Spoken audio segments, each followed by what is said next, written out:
There is a lot going on now in the current environment concerning psoriatic disease, which includes psoriatic arthritis, plaque psoriasis, atopic dermatitis, and other disease states. So there's a lot of emphasis on evaluating those categories that we didn't have a couple of years ago, and part of it is the overall concern that specialty medications are entering traditional disease states. So if you look at eczema or atopic dermatitis, for example, we have had topicals and other traditionally priced medications, and now we have specially priced medications in larger categories. So that is something that we are definitely watching and trying to manage. But within that, there are now some newer impediments to optimizing outcomes for psoriatic disease. And the first one would be the high cost of these medications. Like I said, now we have specialty priced medications in these disease states. And that is leading to benefit changes and benefit design changes. So, for example, we have a lot more use of coinsurance instead of copays. We're using a lot more deductible benefits. And so this has an impact on the patient or member, and it potentially has the impact of lower compliance. Other impediments to optimal outcomes include the lack of standard for measuring outcomes. For example, if we look at a lot of the psoriasis studies, the primary outcomes are PASI scores, and like EDSS and multiple sclerosis and ACR and rheumatoid arthritis, PASI scores are not done in the real-world setting in clinical practice, and so it would be nice to have a outcome measure that was objective and well-defined that we could use in conjunction with our providers to better assess a positive outcome with some of these medications. Another impediment would be setting expectations with our patients and our members, specifically around efficacy. Another would be the history of moderate efficacy and lack of disease modifications with these therapies. Now, this is being addressed with some of the newer agents, which are clearly more effective than some of the older agents. Medical versus pharmacy is another potential issue as we get multiple drugs entering these spaces that are not only self-administered or topical, but also potentially infused, especially in the psoriasis arena. Then we have the traditional issues of aligning the medical and pharmacy benefit and the misaligned incentives of using one versus the other, where it potentially drives up cost of the payer, but may save the member money or be a revenue generator for the physician. And then probably the last one that I would like to address would be just the acceptance of the disease. And there's probably a nuanced difference between psoriatic arthritis and psoriasis versus atopic dermatitis. I think there still is a stigma or people who believe that eczema is not necessarily as serious of a disease and it's more cosmetic. And that's not the case. It can have some serious clinical repercussions, but that does need to be addressed, and it can be addressed through education. I think that is probably efficacy, and we've seen this with some of the newer agents, and we'll continue to see that as some of the newer agents that are coming out have shown to be clinically superior to some of the older agents. I think another one that would be easier to overcome or address would be education, and this can be done by a lot of different people, including the pharmaceutical companies, but also the payers, and that can be done through better educated clinical care management or disease management, and even specialty MTM programs. Medication therapy management has been done largely in the Medicare space, but it's being extended to commercial, and it's being extended to specialty disease states where we are having ongoing interactions with our patients in these very expensive disease states, where we are working with the member to improve expectations, to have them part of the treatment plan, to remind them to be compliant, to address any tolerability and side effect issues, for example. The hardest barrier to overcome is probably going to be the first one I mentioned under impediments, which is cost. In a lot of the psoriatic disease states now, we're moving away from topicals and generic systemics to biologics and specialty medications, and that's continuing to drive the trends up across the board in specialty, which is, again, being pushed back to members and worsening benefits. And this is going to continue to lead to the issue of poor compliance. As we know, the more expensive the medication, the more likely there is going to be discontinuation or noncompliance with that. And if we're investing and paying for these medications, we do want to see the outcomes, and we want the patients to be compliant. Some potential examples of how the different stakeholders, including payers, plans, providers, and patients can collaborate to improve adherence to these regimens. Examples would be using a better approach to care management. And we have a program, for example, called Right Start, where in specific high-cost specialty categories, and I would lump that in there now with, again, because of the biologics used to treat a lot of these disease states, where as part of the approval process or the prior approval process, we do have a pharmacist talk to the member, and we're doing motivational interviewing.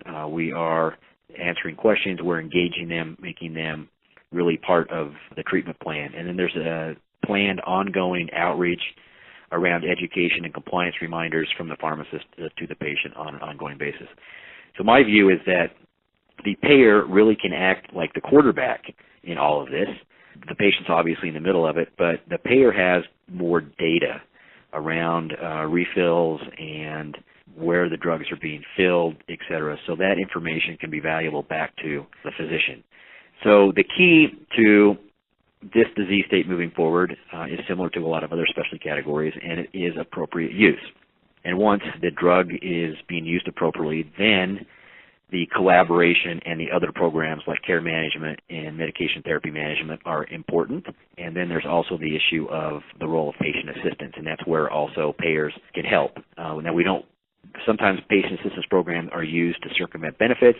Payers don't generally like that, but when the member is appropriately on a medication and it's expensive, if we can use these types of programs to make the medication more affordable to our members and improve compliance, then we typically like those. So we can do these types of programs in these types of disease states because we can personalize the interactions due to the high cost in the smaller populations or the smaller prevalence.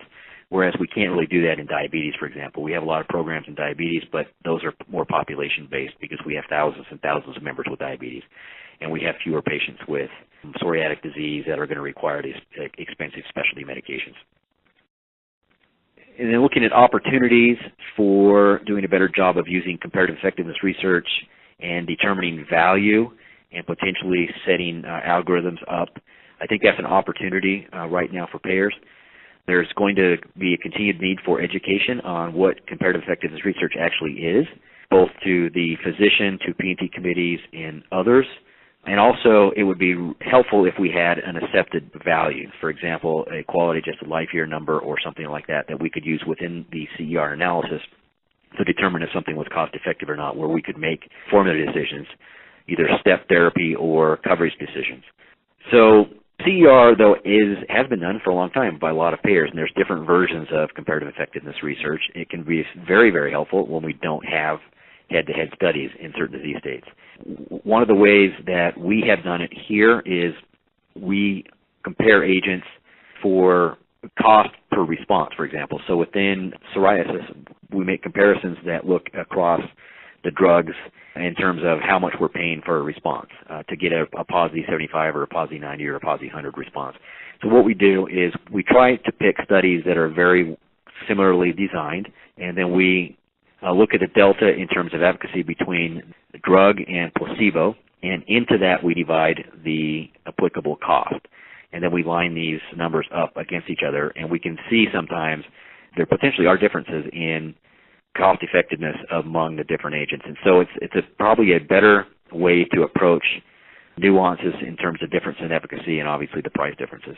The other thing that's going to be needed, though, as we start looking at value-based benefit designs and using comparative effectiveness research is that we probably have to recontract in this disease state differently. So if anybody has done contracting, they know that historically drugs in this category are contracted by drug, not by disease state. So when we talk about psoriatic disease, in a lot of cases we're also talking about rheumatoid arthritis and Crohn's disease and ulcerative colitis and other things. And so the second we do something in psoriatic disease, we're also impacting our rebates and our financials in other disease states. So, but if you look at the drugs in this space that have multiple indications, the comparative effectiveness research or value proposition may vary by disease state. So a particular drug may be very cost-effective in psoriasis and less cost-effective in rheumatoid arthritis. So right now we have some limitations on how we set up formularies based on how we contract. And so ideally we would be able to recontract and be able to look at psoriatic disease by itself and be able to make the best informed value decisions for psoriatic disease. There has been a growth of high deductible plans, and this has led to some concerns about spending and patient out-of-pocket and how that impacts compliance and outcomes. And the biggest challenge we have now with downstream clients, whether it's employer groups or health plans, is the specialty trend. And if you look at some of the resources that are out there that have looked at data between the years 2012 and 2018, we have seen a significant shift in terms of the ratio of specialty medications versus traditional medications. And it's estimated by 2018 about half of what we spend is going to be on specialty medications. So 2 to 4% of our population is driving 50% of our spend. The other piece of that is in 2012, it was estimated that we were spending about $900 per member per year on medication, and by 2018 it's projected to be about $1,700. So we're going to see in about 6 years a doubling in terms of what we're spending for medications, and that's not sustainable. And there are very few avenues that we have to address that, and the easiest one is to push it back to the member. And like I said earlier, what we're doing is we're changing copays to coinsurance, we're increasing deductibles, because those are the only ways that we can kind of bend that curve. And that's not sustainable because the member's being put in the middle of it, and the more they have to come out of pocket, the less likely they're going to be compliant, and we're going to end up paying more on the back end because we're not getting outcomes. So you could argue that some of this actually is short-sighted and it wastes money. So once a drug is deemed to be appropriate, whether it's expensive or not, we really do want to see a return on investment. Ideally, with this, though, the pharmaceutical companies would have some of the risk. This would allow us to do things a little bit better or differently with the benefit design. So a lot of what we're talking about are outcomes-based contracts and recontracting and accountable care organizations and reimbursing for outcomes rather than fee-for-service.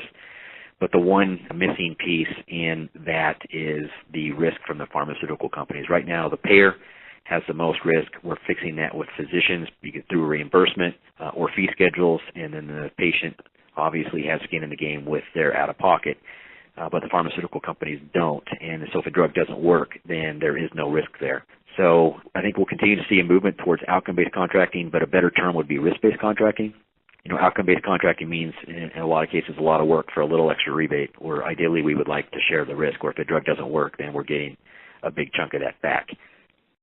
We have several drugs that are applicable in this space that have been approved as biosimilars, but we don't have anything on the market yet. And so we've done a lot of things to be proactive around planning for biosimilars, but we can't actually act because we don't have them and we don't know the price. So the issues and the impact is biosimilars is going to be contingent on a handful of things. The first and most important, obviously, is the cost. If the biosimilars come in at a 10 or 50% discount to the reference product, then we'll probably end up taking a rebate on the reference product and not doing anything. We'll save a little bit of money, but it's not going to be super impactful. However, if they come in at a 40 or 50% discount, that's significant and that's impactful, and then we will do other things to drive utilization to the biosimilars. So assuming the price is in line and appropriate, then the next biggest issue becomes interchangeability. Now, most biosimilars are not going to be interchangeable. They're biosimilar. So we have to figure out a way that we're going to be able to quickly move market share, because the second we move away from a reference product, the rebates go away, total cost goes up, and if we don't move market share, then we've actually ended up costing ourselves more money. So interchangeability is important, and short of that is what are we going to do to move market share, and are we prepared? So there has to be incentives there. So some of the things that are being looked at and need to be looked at would be the use of multiple specialty tiers, where you could lower the member out of pocket for using a biosimilar and the member would pay more for using the reference product, or potentially changing reimbursement to a physician, and then closing formularies and using more step therapy. This is going to be more impactful in inflammatory disease, so psoriasis, psoriatic arthritis, rather than atopic dermatitis and other disease states, just because the most commonly prescribed medications in the world are in this space in terms of dollars, and that's adalimumab and etanercept.